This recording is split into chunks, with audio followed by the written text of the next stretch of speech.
Alright, now I'm going to show you how to get started making these stash slippers using scrap yarn. And what I do is I have one basic yarn that I'm using as like my main color, and it's used all the way through the whole slipper. And then I'm using these little scraps of yarn for my second strand. So I'll just hold both of those strands together.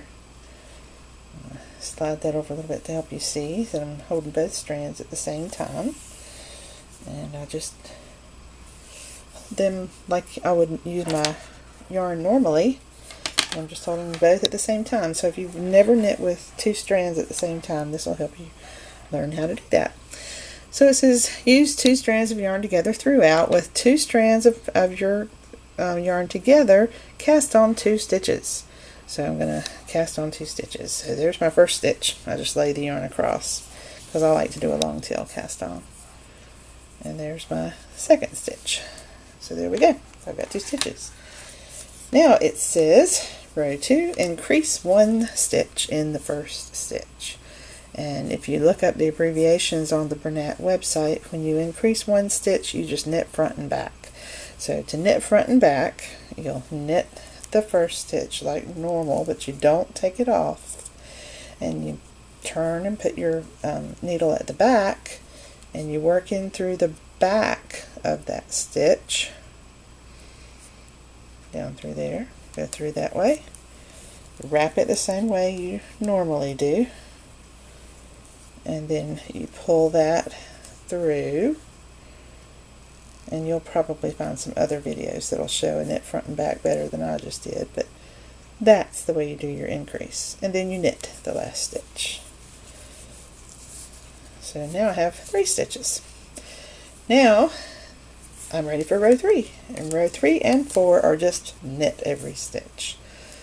It just says knit, so that means knit every stitch. So here's row 3.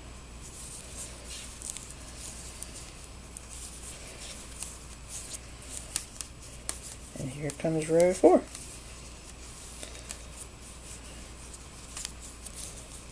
And we're making the little triangle at the heel of the back of the slipper is what we're doing.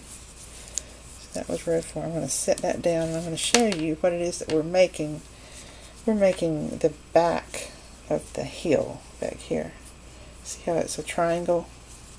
So we started up here and we're coming down that way. So that's what we're making.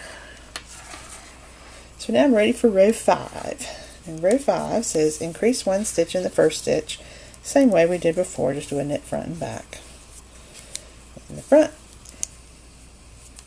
knit in the back, and now we made 2 stitches out of that one. Then it says knit to the end of the row. So now we have 4 stitches after row 5.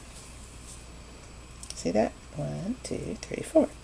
And don't worry if your colors cross over each other. See how this one's got, the rest of them are nice and neat, and this one here started getting kind of crooked. Don't worry about that. Just let the yarn go as it goes. It's not going to make a difference which way they lay.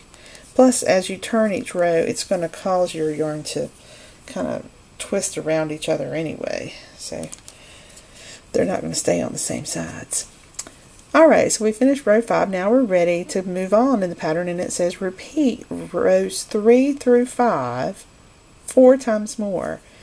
And you don't really have to keep a record of how many times you've done this. All you need to do is just keep doing row 3 through 5 until you have 8 stitches. Right now we have 4 stitches. So row 3 is just knit. So we're just going to knit.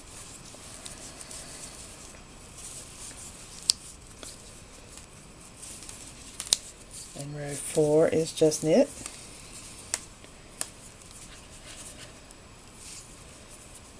There's a lot of just knitting in this pattern, which is what keeps it easy and simple.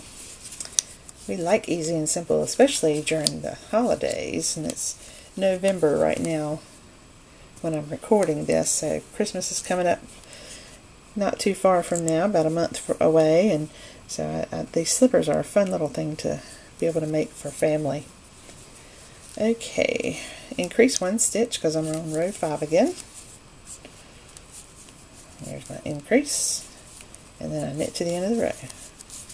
So now I have 5 stitches.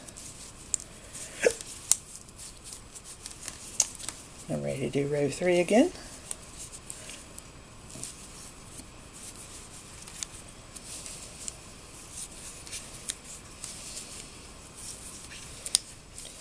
And I'm just ready for row 4. Now, when you first started this pattern, on the first row it said RS, which means right side.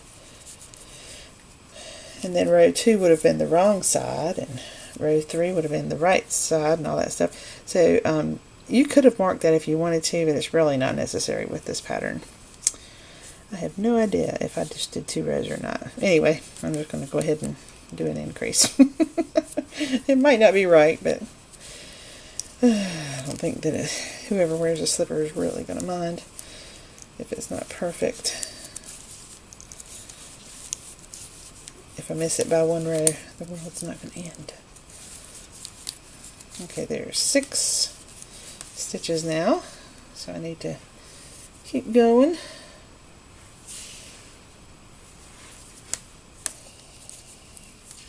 So I'm just going to knit 2 rows now.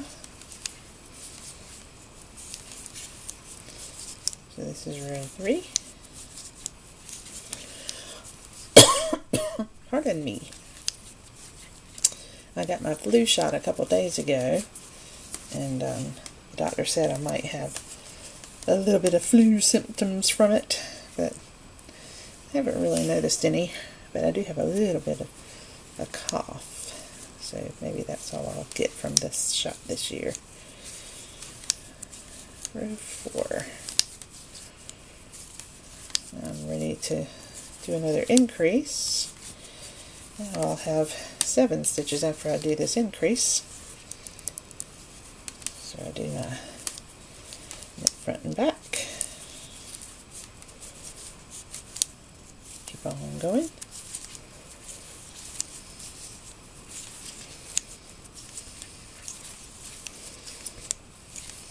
Okay, so now I should have 7. 1, 2, 3, 4, 5, 6, 7. So I still have to do 2 more rows and then 1 more increase, and I'll be finished with the little triangle at the back. So here's knit.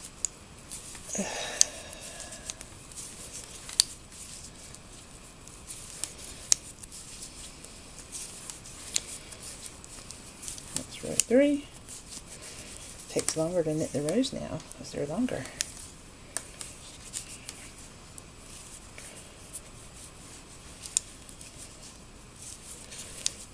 Row 4.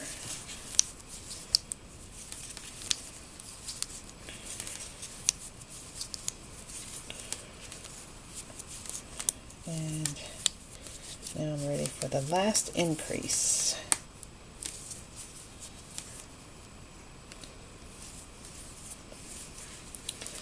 So I knit front, knit back, pull that over, and then keep on knitting.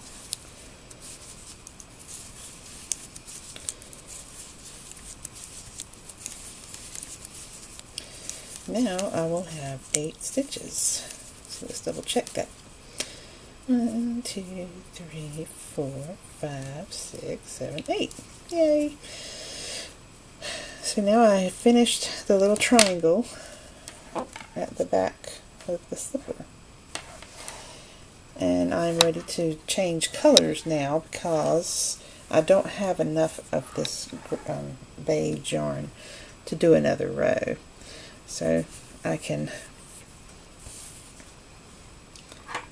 go ahead and trim that about 5 or 6 inches away so that I leave enough to weave in.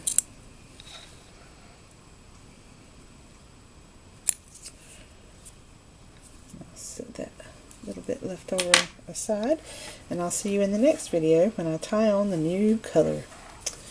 Well, I guess I could go ahead and do it right now, and then I'll move to the next video. So now I just look at my slipper and I see which color I use next, and it's this gray.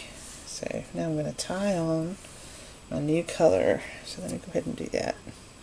So all you do is just get the beige yarn that the color you were using before as your second yarn, and just tie this new color on to that strand. And you can untie it later after you finish the slipper and weave in the ends. And now when you continue working, you'll hold these two strands together to keep knitting. So I'll see you in the next video when we're ready to keep going with the pattern.